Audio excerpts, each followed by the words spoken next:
I answered my son Derek's phone call expecting to discuss Christmas plans. Instead, his voice came through cold and distant. "Mom, I need to tell you something. This year, only Brittany's family is coming to our place for Christmas. Just her parents and siblings. We need to start new traditions." The words hit me like ice water. After raising him alone for 30 years following my divorce, after sacrificing everything I had, working 3 jobs to give him a decent life, he was excluding me from Christmas. I sat there in my modest Sacramento apartment, phone pressed to my ear, and felt my heart crack. But then I smiled. "Perfect, Derek. You have a wonderful time." He had absolutely no idea what I had just done. The moment I hung up that phone, I sat at my small kitchen table and opened my laptop. My hands were shaking, but not from sadness anymore. From something else entirely. Something Derek knew nothing about. 3 months earlier, my life had changed in a way I never could have imagined. I received a certified letter from a law office in Boston. My Aunt Dorothy, who I had been estranged from for 40 years due to a bitter family feud over my divorce, had passed away at 98 years old. She left me her entire estate, $12 million. I had spent 35 years as a divorced single mother. My ex-husband Gerald walked out when Derek was 3 years old, leaving us with nothing but a cramped 2-bedroom apartment and broken promises. Gerald paid minimal child support, just enough to keep the courts off his back, but nowhere near enough to actually help. So I worked. I worked as a waitress during the day, cleaned houses in the afternoon, and took the night shift at a packaging plant. I slept maybe 4 hours a night for years. I wore clothes from thrift stores so Derek could have new sneakers for school. I ate ramen noodles so he could have real meals. I gave up every dream I ever had so my son could go to college. And he did go to college. He became a successful real estate developer. 6 years ago, he married Brittany, a woman from a wealthy San Francisco family. Since then, Derek had slowly but surely distanced himself from me. The visits became less frequent, the phone calls shorter, the excuses more elaborate. Brittany's family had money, sophistication, country club memberships. I was the embarrassing reminder of his humble beginnings. But Aunt Dorothy's inheritance changed everything. For 3 months, I kept it completely secret. I did not tell Derek. I did not tell anyone. Instead, I quietly hired a financial advisor, paid off my debts, and went house hunting. Last month, I closed escrow on a breathtaking $10 million mansion in Carmel by the sea, 3 hours from Derek's house in San Jose. 8 bedrooms. Panoramic views of the Pacific Ocean. A chef's kitchen that could feed an army. A home theater. A heated infinity pool overlooking the cliffs. It was the most beautiful place I had ever seen, and it was mine. I kept my modest Sacramento apartment. Nobody needed to know about the mansion yet. I was waiting for the right moment. Derek's phone call was that moment. I pulled up my contact list and began creating digital Christmas invitations. Beautiful ones, with photos of the mansion's stunning ocean views and elegant rooms. I wrote about a special Christmas celebration at my new Carmel Beach estate. Gourmet catered meals, guest rooms for everyone. Christmas morning on the beach. I made it sound magical because it would be. Then I sent invitations to 23 people. My sister Patricia and her family in Portland. My brother Eugene and his family in Denver. My 3 best friends from my waitressing days. Derek's paternal grandparents, Eleanor and Frank, who had sided with me during the divorce, and whom Derek rarely visited anymore because Brittany found them too old-fashioned. Several cousins I had reconnected with over the years. Everyone except Derek and Brittany. Within an hour, my phone started ringing. Patricia called first, her voice climbing several octaves. "Camille, you bought what? How is this possible? When did this happen?" I explained about Aunt Dorothy. About the inheritance I had kept secret for 3 months. About the mansion I had just purchased. Patricia was silent for a long moment, then burst into tears. "Oh my God, Camille. After everything you've been through, after all those years of struggling, you deserve this. You deserve every bit of this." She accepted immediately. Her husband and 2 teenage daughters would come too. Eugene video called me, his face filling my laptop screen with shock and joy. "Sister, are you serious right now? You have a beach mansion? Since when? How?" After I explained, he just shook his head in wonder. "I am so incredibly happy for you. We will absolutely be there." My friends called crying. They had watched me struggle for decades. They had seen me fall asleep standing up during shifts because I was so exhausted. Now they were crying tears of happiness that I finally had something good. Then Eleanor called. Derek's grandmother was 83 years old, and her voice shook with emotion. "Camille, honey, we have not been able to spend proper time with you in years. Brittany always schedules holidays when we are supposedly traveling, though we rarely are. Frank and I would love nothing more than to spend Christmas with you." I felt warmth spreading through my chest. This was going to be wonderful. A real family Christmas. Around 10 o'clock that night, my phone rang again. "Unknown number," I answered. "Camille." It was Brittany's voice, dripping with fake sweetness. "I heard through the grapevine that you have invited the whole family to some beach house for Christmas." I kept my tone casual. "Yes, that's right. I recently purchased a home in Carmel and thought it would be lovely to host everyone." There was a pause. When Brittany spoke again, the sweetness was gone. Her voice turned sharp, almost cutting. "That's interesting, Camille. Very interesting. Because Derek has been telling everyone that you have been having memory problems. Financial troubles, too. He told the family you have been calling him constantly, confused and needy. He even mentioned you might need to go into some kind of care facility soon." My stomach dropped. The warmth from moments earlier turned to ice. Brittany continued, her words precise and deliberate. "He has been quite concerned about your mental state. So, this sudden mansion story? Well, Camille, people are worried. They think you might have been scammed. Derek is very concerned that someone has taken advantage of your declining condition." I could not breathe. I could not speak. "Just thought you should know what people are saying," Brittany said, her tone almost cheerful now. "Have a good night." She hung up. I sat there in my tiny apartment, phone still pressed to my ear, and realized something terrible. My son had not just excluded me from Christmas. He had been systematically destroying my reputation with the entire family for months. He had painted me as mentally unstable, financially incompetent, possibly senile. He had done this deliberately, carefully, with malicious intent. But why? I barely slept that night. The next morning, my sister Patricia called before I had even finished my first cup of coffee. "Camille, I need to tell you something." Her voice was tight with discomfort. "Derek called me 2 months ago. He said you had been calling him at 3 in the morning, sometimes multiple times, and not remembering that you had already called. He said you forgot to pay your rent twice, and your landlord contacted him. He said you got lost driving to the grocery store you have shopped at for 20 years and a neighbor had to help you find your way home." My hands started shaking. "Patricia, none of that is true. Not one word." "I know that now," she said quickly. "But Camille, he was so convincing. He sounded genuinely worried. I even talked to Eugene about it. We were planning to come visit you together to assess the situation. Why would he lie about his own mother?" That was the question, was it not? Why would a son do this? Over the next 3 days, I called every family member who had accepted my Christmas invitation. What I discovered made me physically sick. Derek had told cousin Janet that I had suffered a small stroke and was hiding it from everyone. He told Eleanor that I had been caught shoplifting at a drugstore because I was confused about whether I had paid. He told Eugene that I was mixing up my medications and had been hospitalized briefly, though I refused to admit it. He told Patricia's husband that I was being evicted from my apartment for erratic behavior and unpaid rent. Each lie was different.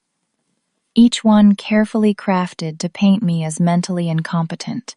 And because Derek was my son, because people trusted that a son would not lie about his mother's health, many of them believed him, at least partially. As family members compared notes, anger began building. The lies did not match up. If I had a stroke, Why did nobody mention hospitalization? If I was being evicted, why was there shoplifting? The stories contradicted each other. But the damage was done. Derek had planted seeds of doubt about my mental fitness. On the third day, I drove to my bank. I needed to understand if there was any financial motive behind Derek's behavior. I sat down with my account manager and requested detailed statements for the past year. That was when I saw it. 6 months ago, I had added Derek as an authorized user on my main checking account, the account where my pension and Social Security were deposited. At the time, Derek had said he wanted to help me manage bills since I was getting older. He had been so kind about it, so caring. I had been touched by his concern and agreed.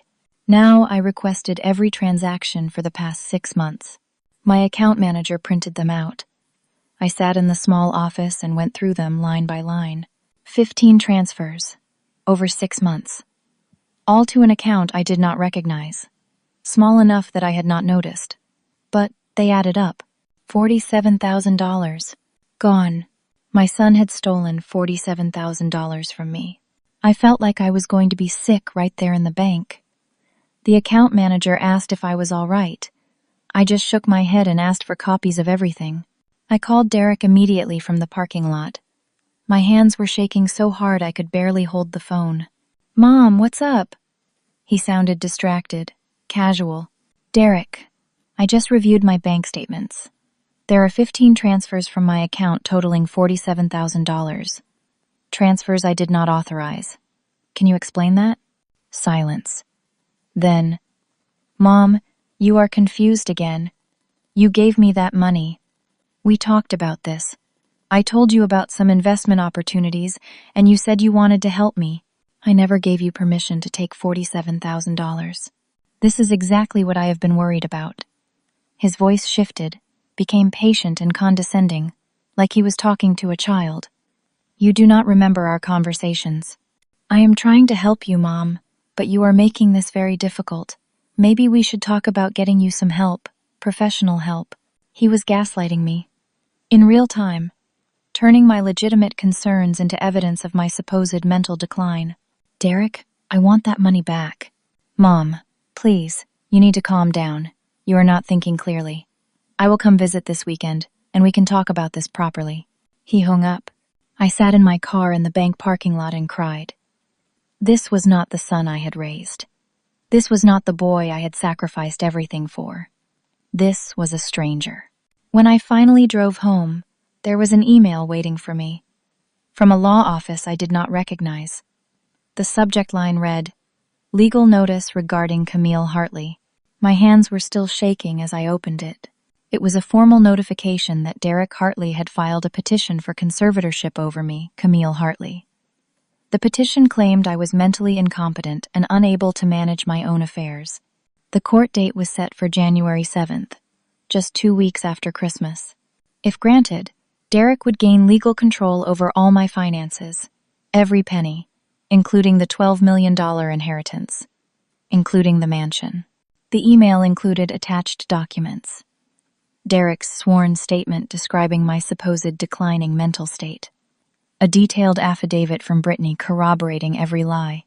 Descriptions of incidents that never happened. Claims that I was a danger to myself. I read through it all, and the picture became horrifyingly clear. Derek had been planning this. The lies to the family were not random cruelty. They were laying groundwork, establishing a narrative, creating witnesses who could testify that yes, they had heard about Camille's problems. The conservatorship petition had been filed 3 weeks ago, before Derek even knew about the mansion. He had been planning to have me declared incompetent regardless. But when I bought the mansion and sent out those Christmas invitations, he must have panicked. I had revealed that I had money, lots of it, and I was clearly competent enough to make a major real estate purchase. So he accelerated his timeline, fast-tracked the conservatorship, tried to lock down control before I could spend or give away the inheritance he believed was rightfully his. My son was not just excluding me from Christmas. He was trying to steal my entire life. I hired a lawyer the next morning. His name was Howard Sterling, and he specialized in elder law.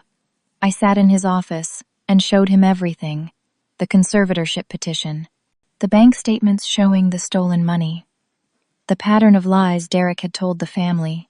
Howard was in his 50s, with kind eyes but a serious demeanor. He read through the documents carefully, his frown deepening with each page. "Camille, this is more serious than you might realize," he said finally. "Your son has built a substantial case here. These medical records alone are concerning." "What medical records?" He showed me. Attached to Derek's petition were records from a neurologist I had never heard of, Dr. Gerald Newhouse. The records claimed I had visited him 3 months ago for memory problems. The diagnosis suggested early-stage dementia with moderate cognitive impairment. I had never seen this doctor, never been to that office. The records were completely fabricated. "How is this possible?" I asked. "It happens more often than you would think," Howard said grimly. "Unethical doctors can be paid to create false records. It is fraud, but proving it takes time. And your son has also collected witness statements." He showed me those too. Brittany had submitted a notarized statement, claiming she personally witnessed me wandering confused at a shopping mall, unable to recognize my own son. A neighbor of Derek's had signed a statement saying, "I visited their home and seemed disoriented and paranoid, talking about people stealing from me." All lies, all fabricated, but they looked official. "These cases are incredibly difficult to defend," Howard explained. "Proving you are competent means proving a negative. The burden of proof should be on them, but in practice, all they need to do is create reasonable doubt about your mental state. And Camille, they have done that quite effectively. So what do? We fight. But I need you to understand something. Your son is not just being greedy. He is being strategic and ruthless. This level of planning suggests he will not stop easily." Over the next week, family members rallied to help. Patricia, Eugene, and Eleanor all wrote detailed affidavits supporting my competence. They described recent interactions with me, my clear thinking, my sound decisions. But Howard warned me that Derek had already submitted counterclaims, suggesting these family members were either biased or being manipulated by me. The judge ordered a psychological evaluation. I was scheduled to meet with a court-appointed psychologist on December 21st, just 4 days before Christmas. My entire future would depend on whether this stranger believed I was mentally sound. Then Derek made another move. He filed an emergency motion requesting that my assets be frozen until the conservatorship hearing. He argued that I might dissipate assets due to my impaired judgment, pointing to the mansion purchase as evidence of reckless spending. The judge granted a partial freeze. I could access my pension and Social Security, but I could not sell the mansion or make any purchases over $5,000. I was suddenly cash limited, despite being worth $12 million on paper. The Christmas celebration I had planned now seemed impossible. I had budgeted $30,000 for catering, decorations, and gifts. Now I could not access that money. The grand holiday gathering was crumbling before it even began. But the worst was still coming. I drove to the Carmel mansion to check on preparations. I had hired a property manager named Susan to oversee the house while I was still living in Sacramento. Susan was a local woman in her 40s, efficient and reliable. But when I arrived, Susan met me at the door looking frantic. "Camille, we have major problems. The kitchen appliances stopped working yesterday. All of them. The ovens, the stove, the refrigerator, everything. And 2 of the upstairs bathrooms have severe leaks, water damage to the ceilings below, and the heating system is malfunctioning. The house is freezing, and the pool pump is completely broken." My heart sank. How was that possible? Everything was just inspected and working perfectly 2 weeks ago. "That is what I do not understand," Susan said. "These are not normal maintenance issues. Come look." She showed me. Wires had been cut on the kitchen appliances, deliberately severed. The bathroom pipes had been loosened, not broken naturally, but physically unscrewed. The heating system's control panel had been damaged. The pool equipment had been tampered with. This was sabotage. "Susan, do you have security cameras?" "Yes, but they were only just installed last week. Let me check the footage." We went to her laptop and pulled up the recordings. There, clear as day, was a man entering the property 3 days earlier. He used a key to get in, spent 2 hours inside the house. The footage showed him in the kitchen, in the bathrooms, in the mechanical room. "Do you recognize him?" Susan asked. I stared at the screen. The man looked vaguely familiar, but I could not place him. Susan enhanced the image, zoomed in on his face. My blood ran cold. It was Travis, Brittany's younger brother. I had only met him twice, briefly, at family gatherings. He was in his early 30s, worked in construction. Derek and Brittany had sent him to destroy my house. The goal was obvious: make Christmas at the mansion impossible. Either I would have to cancel, making me look unstable and unable to follow through on plans, or I would have to scramble desperately, making me look financially irresponsible and panicked. Either way, it supported their conservatorship claims. "How much will repairs cost?" I asked. Susan consulted with the contractors she had called. "At least $30,000, maybe more, and it will take at least a week, maybe 2. Christmas was in 10 days. Even if I could access the money, which I could not due to the asset freeze, the repairs would not be done in time. The house would be barely functional, no working kitchen, limited bathrooms, no heat, no pool.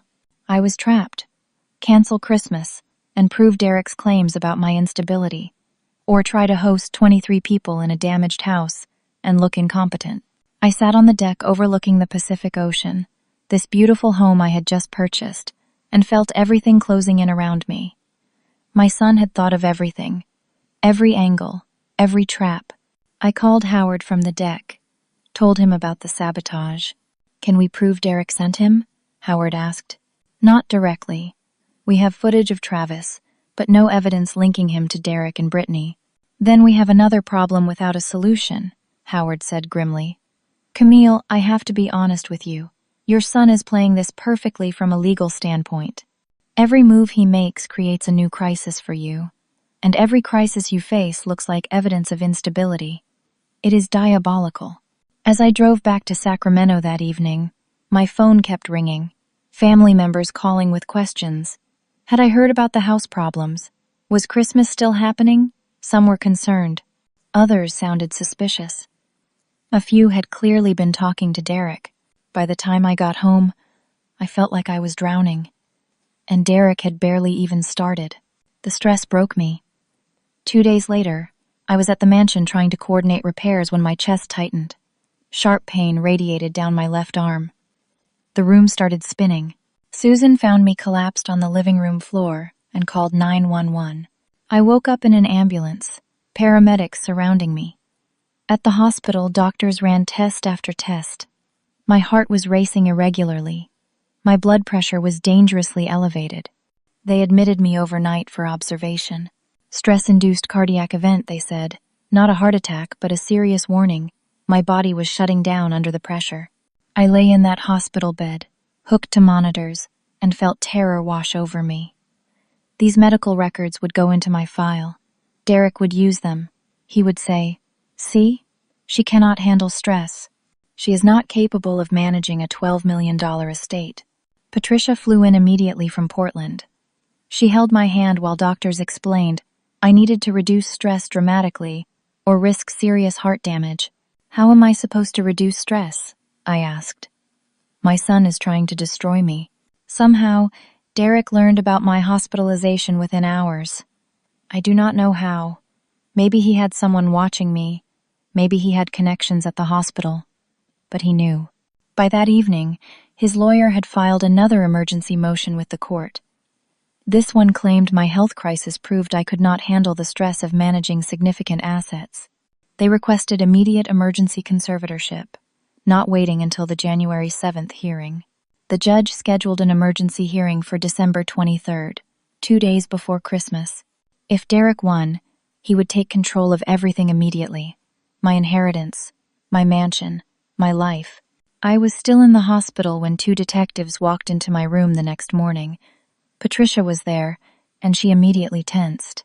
"Mrs. Hartley," one detective said, a woman in her 40s. "I am Detective Martinez. This is Detective Ford. We need to ask you some questions about a complaint we received. What complaint? Brittany Hartley filed a police report yesterday. She claims you called her 4 days ago and made violent threats. Threatened to destroy her. Said you would make her pay. She recorded the call and submitted it as evidence. My mouth fell open. I never called Brittany. I have not spoken to her since she called me weeks ago. We would like you to listen to a recording. Detective Martinez pulled out her phone and played an audio file. It was my voice, unmistakably mine, screaming at Brittany, saying horrible, threatening things, telling her I would ruin her life, that I would make her regret ever marrying my son, that I knew how to hurt people and she would find out.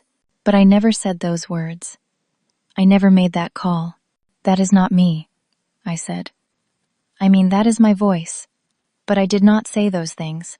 Mrs. Hartley, we have voice recognition analysis. That is definitely your voice. Then it was created somehow. Artificial intelligence. Something. I never made that call. The detectives exchanged glances. Detective Ford spoke gently. Mrs. Hartley, given your recent medical situation and the concerns that have been raised about your mental state, is it possible you made this call and do not remember? They thought I was losing my mind.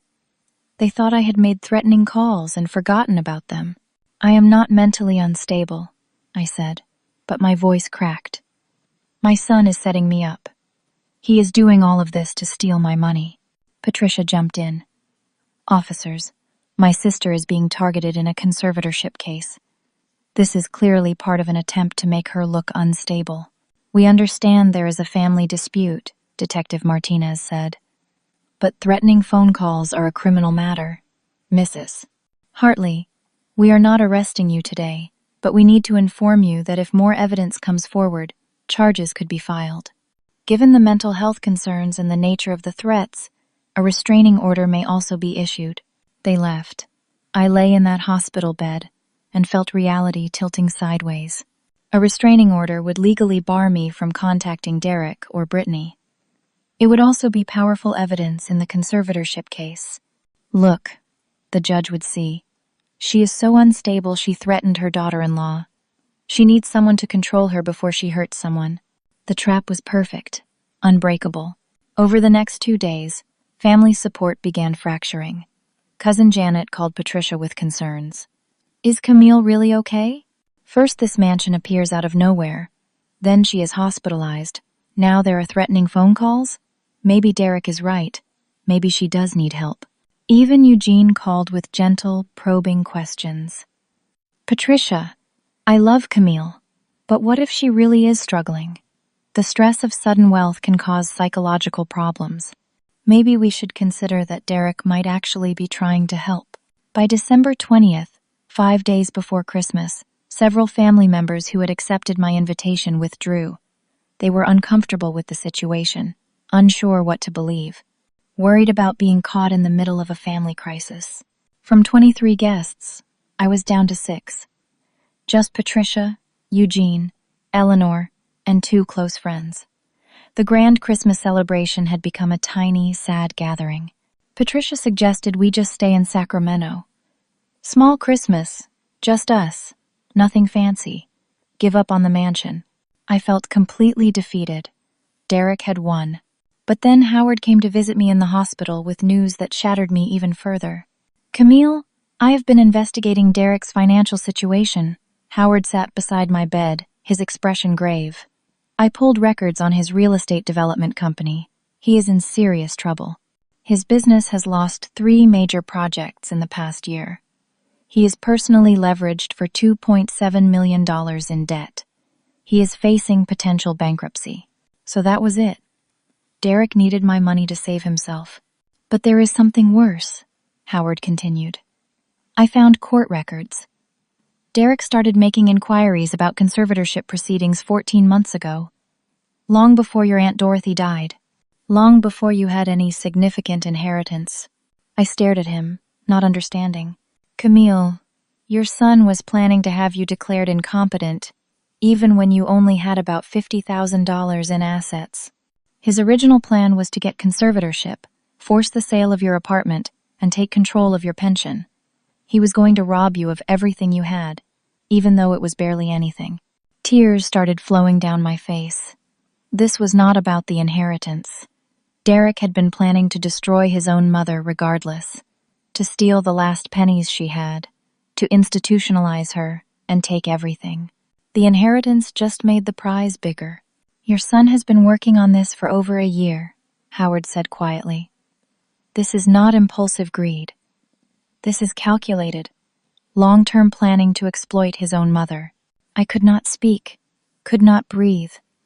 My blood pressure monitor started beeping frantically. Nurses rushed in. Patricia held my hand while doctors adjusted my medications, while they warned me again that stress would kill me if I did not find a way to manage it. That night, alone in the dark hospital room, I whispered to Patricia, I should just give him the money. Let him have it. I cannot fight anymore. I just cannot. It was my lowest moment. Rock bottom. Utter defeat. You are not giving up, Patricia said fiercely. We are going to fight this. Somehow we are going to fight. But I did not believe her. Derek had won. He had systematically destroyed me, and he had barely even tried. They released me from the hospital on the morning of December 21st. Patricia drove me back to my Sacramento apartment. I felt hollowed out, exhausted. But Howard called with what he thought was good news. I found a technology expert who can analyze the threatening phone call recording. He believes he can prove it was AI generated. If we can show the recording is fake, it destroys Derek's credibility completely. It was the first ray of hope in days. The expert was working on the analysis. We would have results by that evening. My psychological evaluation was scheduled for that afternoon. 3 hours with Dr. Rachel Brennan, a court-appointed psychologist who would determine my mental competence. Everything hinged on this evaluation. I walked into Dr. Brennan's office terrified. She was a woman in her 50s, professional but not unkind. For 3 hours, she put me through cognitive tests, memory exercises, emotional stability assessments. She asked about my childhood, my marriage, my relationship with Derek. She showed me pictures and asked me to remember them. She gave me math problems, logic puzzles, vocabulary tests. I tried my hardest, focused on every question, showed her I was sharp, capable, completely competent. When it was over, Dr. Brennan set down her clipboard and looked at me directly. Mrs. Hartley, I want to tell you something unofficially, though I will submit a formal report to the court. I see absolutely no signs of cognitive impairment or mental instability. Your memory is excellent. Your reasoning is sound. Your emotional responses are appropriate. You are clearly a competent, intelligent woman going through an incredibly stressful situation. I almost cried with relief. Thank you. Thank you so much. However, Dr. Brennan continued, her expression troubled. I need to warn you. The attorney representing your son called me this afternoon, before our session. He informed me that additional medical records would be submitted tomorrow. Records from a neurologist showing an early-stage dementia diagnosis from 3 months ago. He suggested I might want to reconsider my evaluation in light of this new information. The fake records again. Dr. Gerald Newhouse, the neurologist I had never seen. Those records are fabricated, I said. I never saw that doctor. I believe you, Dr. Brennan said quietly.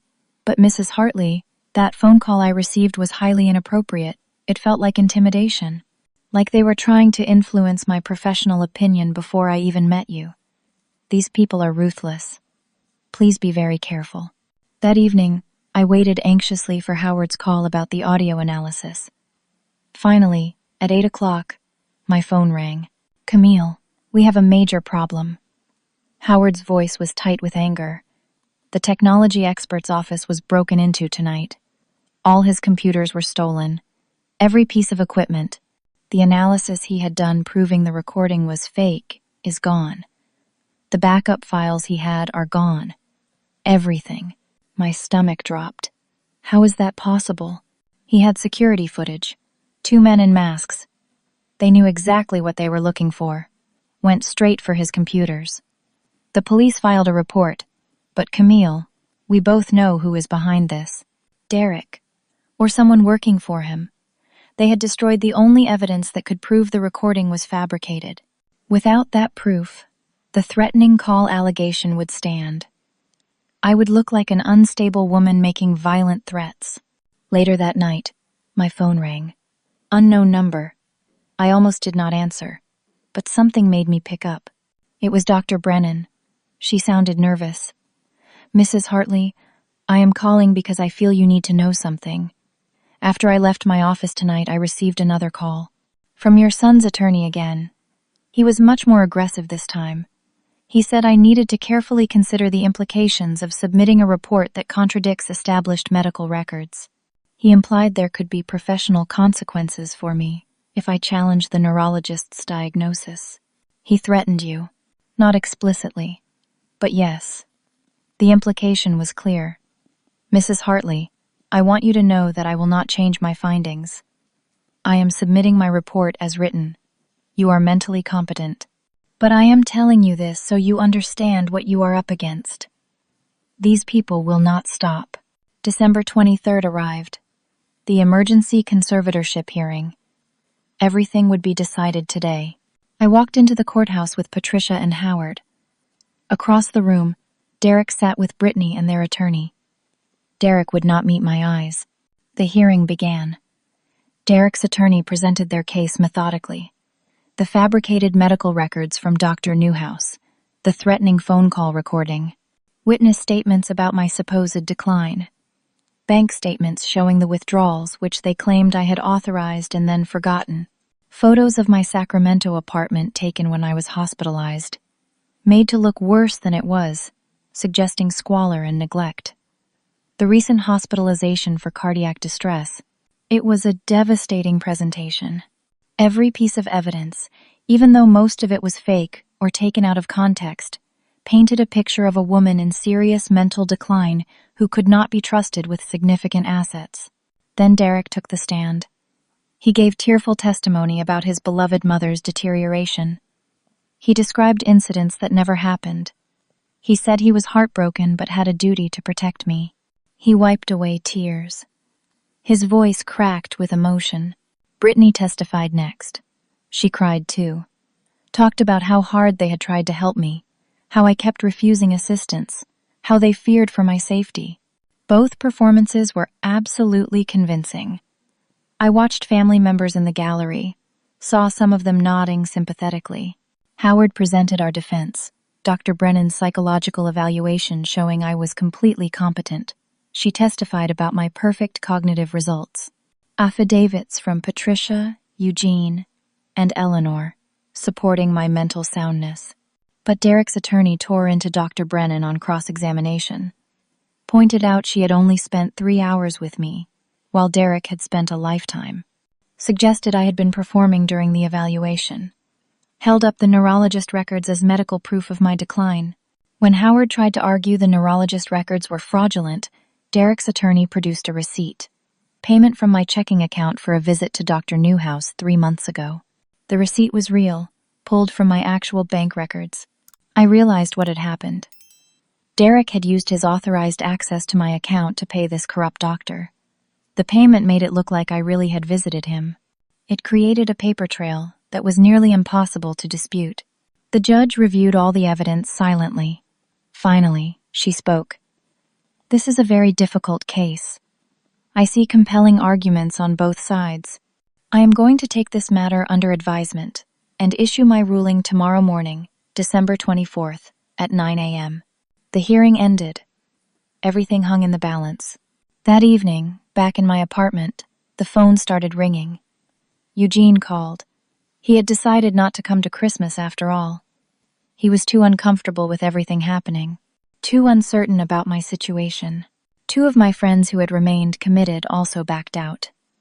They were sorry, but this was all too much. Now only Patricia and Eleanor were coming to Christmas. Down from 23 guests to 2. Patricia sat beside me on my worn couch. Maybe we should just have Christmas here in Sacramento, small and quiet, just the 3 of us. I looked around my tiny apartment. After everything, Derek had reduced me to this. isolated, defeated, alone. He won, I whispered. Derek destroyed everything. Patricia held me while I cried. I had lost my son, lost my family's trust, lost Christmas. And tomorrow, I might lose everything else. That night, I could not sleep. I sat going through old photo albums, pictures of Derek as a baby, as a little boy, his high school graduation. I had been so proud, so full of love. When had I lost him? At what point did my son become this stranger who wanted to destroy me? Patricia found me at 3 a.m, surrounded by photos, crying. She sat down beside me and just held my hand. I gave him everything, I said. Everything I had. And it still was not enough. I know, Patricia whispered. I know. We sat there in the dark, waiting for morning, waiting for the judge's decision, waiting to see if I would lose everything I had left. At 7 o'clock Christmas Eve morning, someone knocked on my apartment door.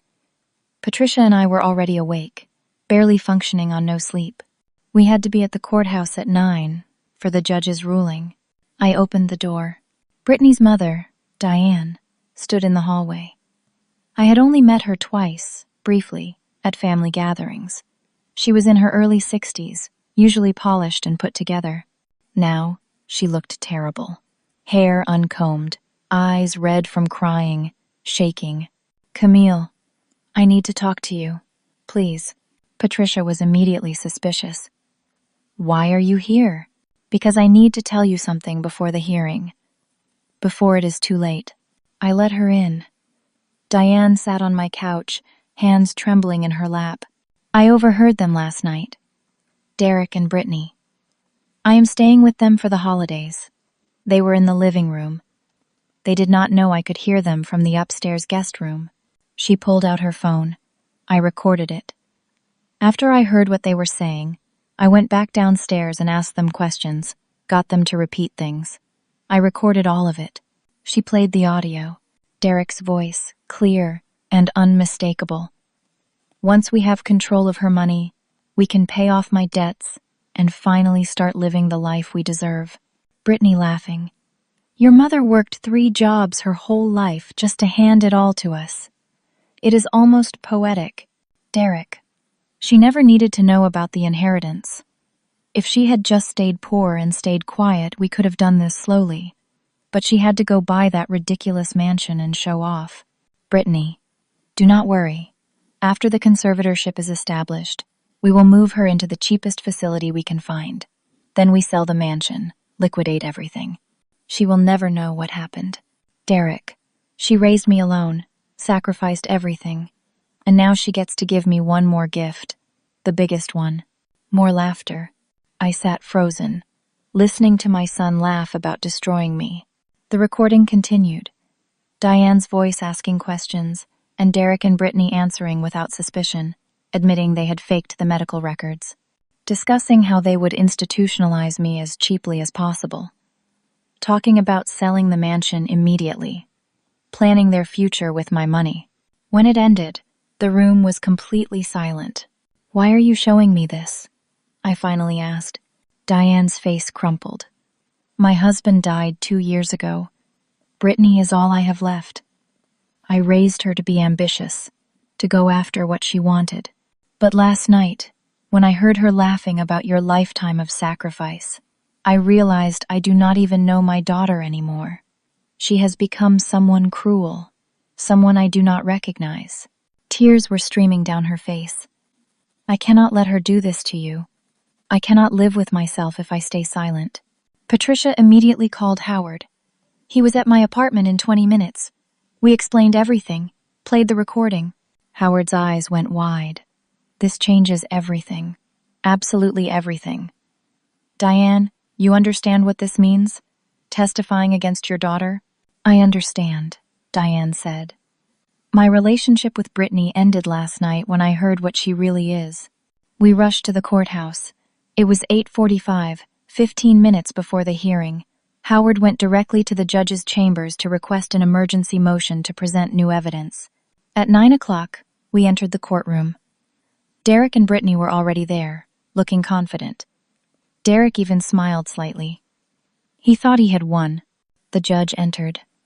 She was about to announce her ruling when Howard stood.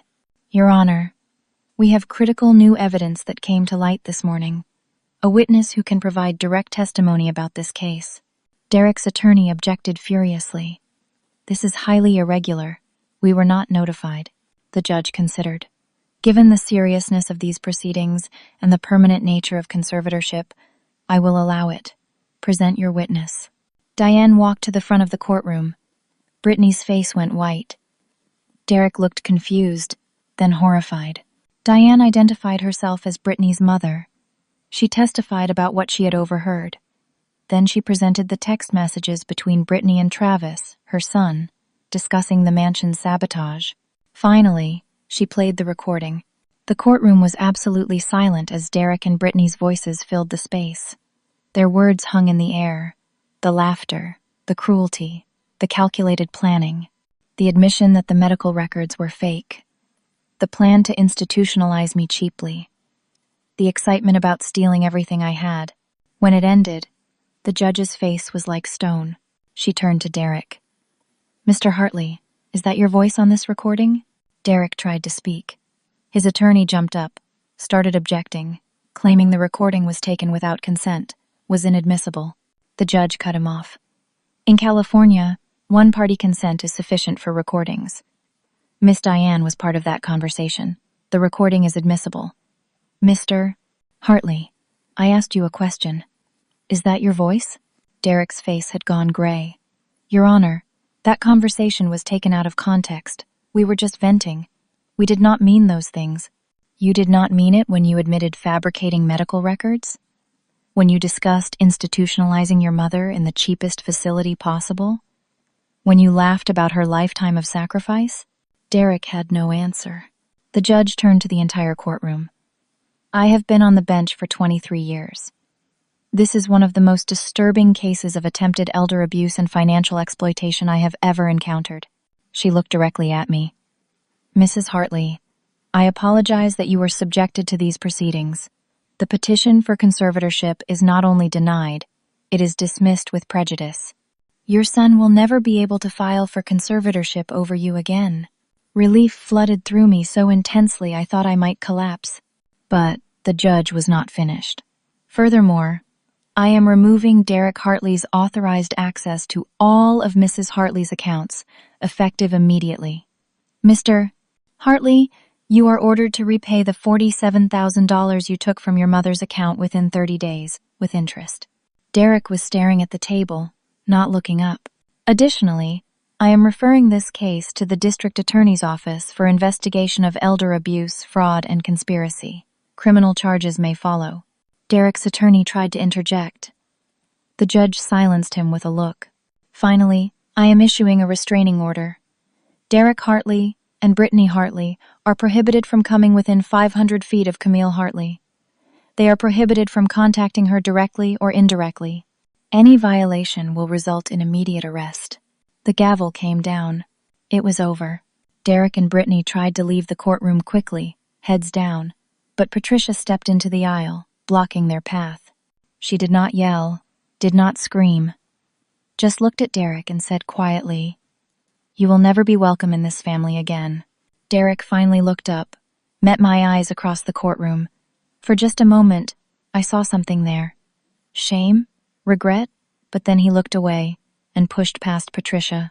Diane approached Brittany. Her daughter turned on her with fury. "You destroyed everything! You ruined my life!" Diane responded so quietly I almost could not hear. "No, sweetheart. You did that yourself." Brittany stormed out. Diane stood there, shoulders shaking, watching her daughter leave. Then she turned to me. "I am so sorry, Camille, for everything." I hugged her. This woman who had just lost her daughter to save me. "Thank you. You saved my life." Howard shook my hand. "Merry Christmas, Camille. You are free." Outside the courthouse, Patricia wrapped her arms around me. Eleanor, who had been in the gallery, came over crying. We stood there in the winter sunshine, holding each other. I was shaking. Relief, grief, exhaustion, freedom. What now? Patricia asked. I looked at the sky, clear and bright. Now we go have Christmas at my beach house, even if it is just us. That afternoon we drove to Carmel. Patricia, Eleanor, Diane, and me. Susan, my property manager, had been working miracles with the repairs. The house was not perfect, but it was functional, beautiful, ready. We arrived as the sun was setting over the Pacific, painting everything gold and pink, and then as we were unloading the car, another car pulled up. It was Eugene and his family. I heard what happened, Eugene said, climbing out. I am so sorry I doubted you. Please, can we still come to Christmas? Before I could answer, more cars arrived. Cousin Janet, my 2 friends who had backed out, 3 other family members. They had all heard about the court hearing, about Derek's exposure, about the truth. They came to apologize, to support me, to have Christmas together. By evening, there were 15 of us. Not the original 23, but more than I had dared hope for. We gathered in the living room overlooking the ocean.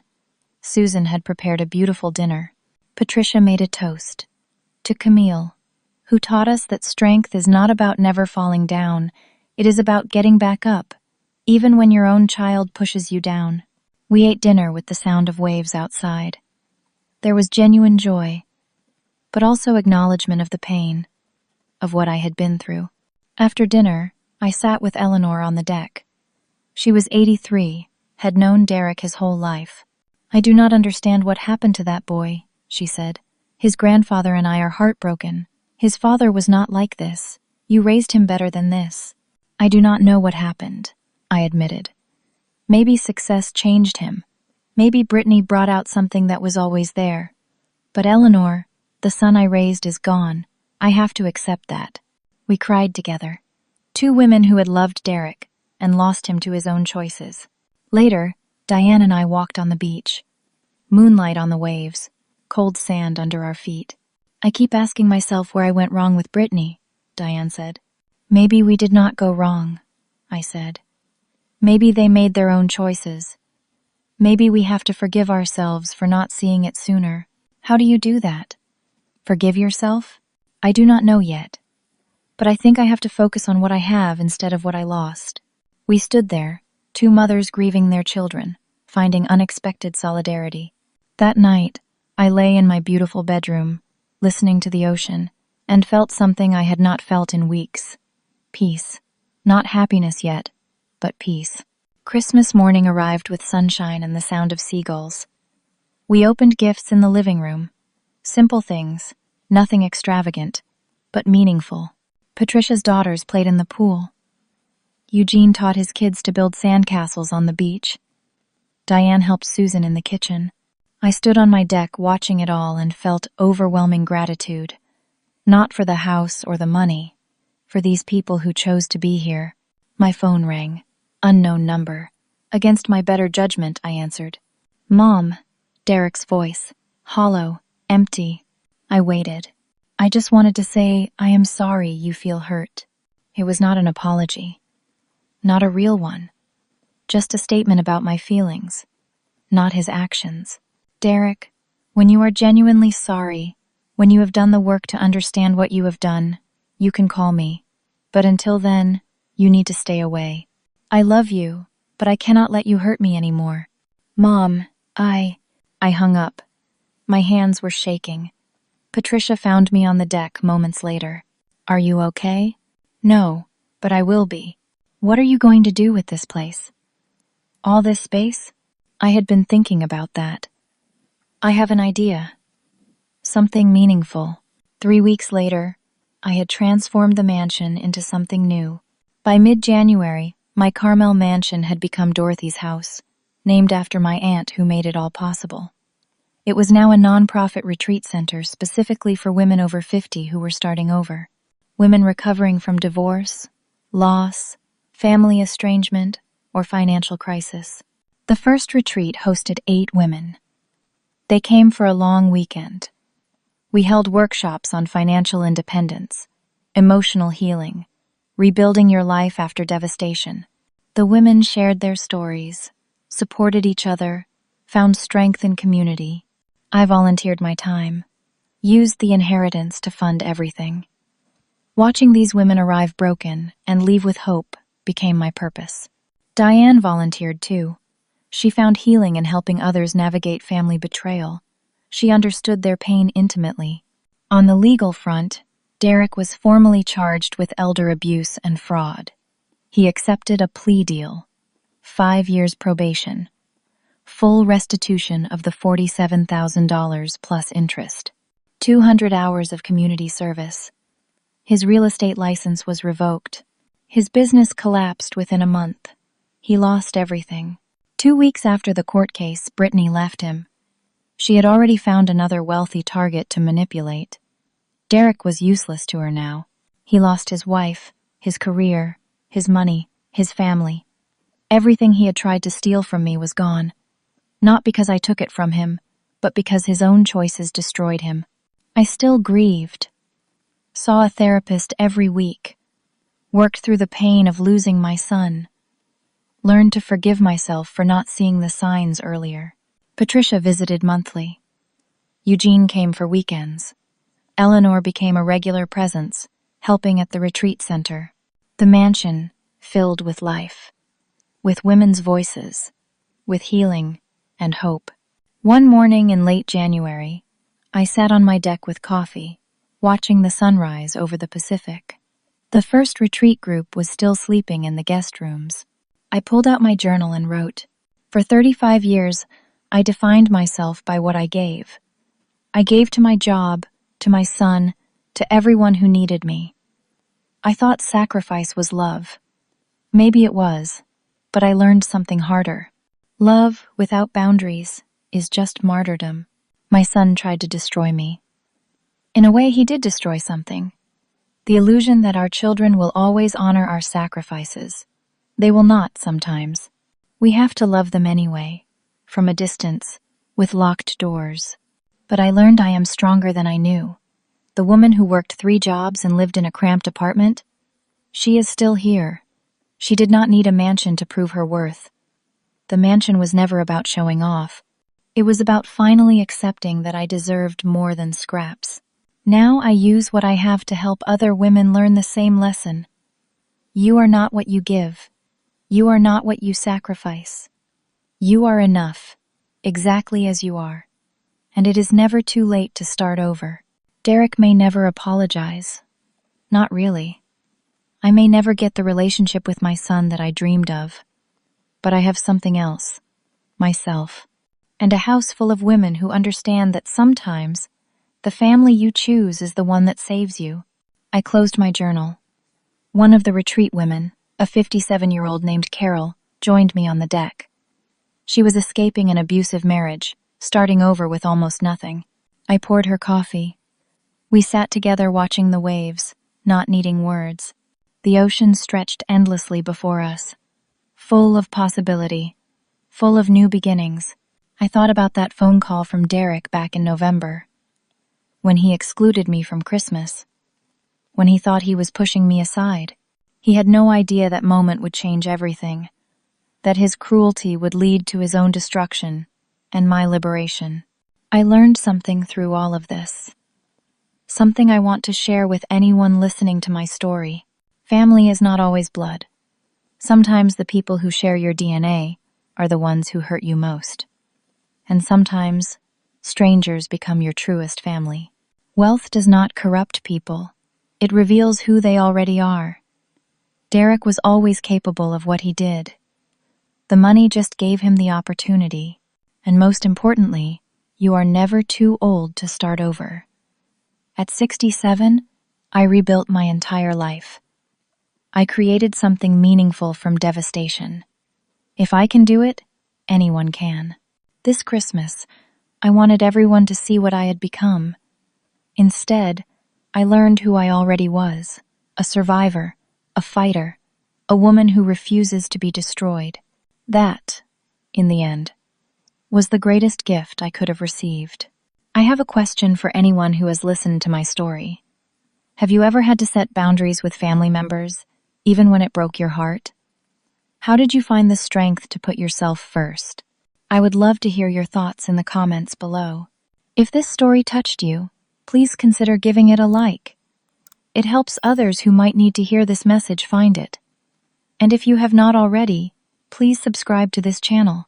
Every week, I share stories of survival, resilience, and the strength we find when life pushes us to our breaking point. Share this story with anyone who might need to hear it. With anyone who is struggling with family betrayal or wondering if they are strong enough to start over. They are. We all are. Thank you for listening to my story. Thank you for being part of this community. May you find the courage to set boundaries when you need them, the wisdom to know your worth, and the strength to build the life you deserve. Merry Christmas. And remember, it is never too late for a new beginning.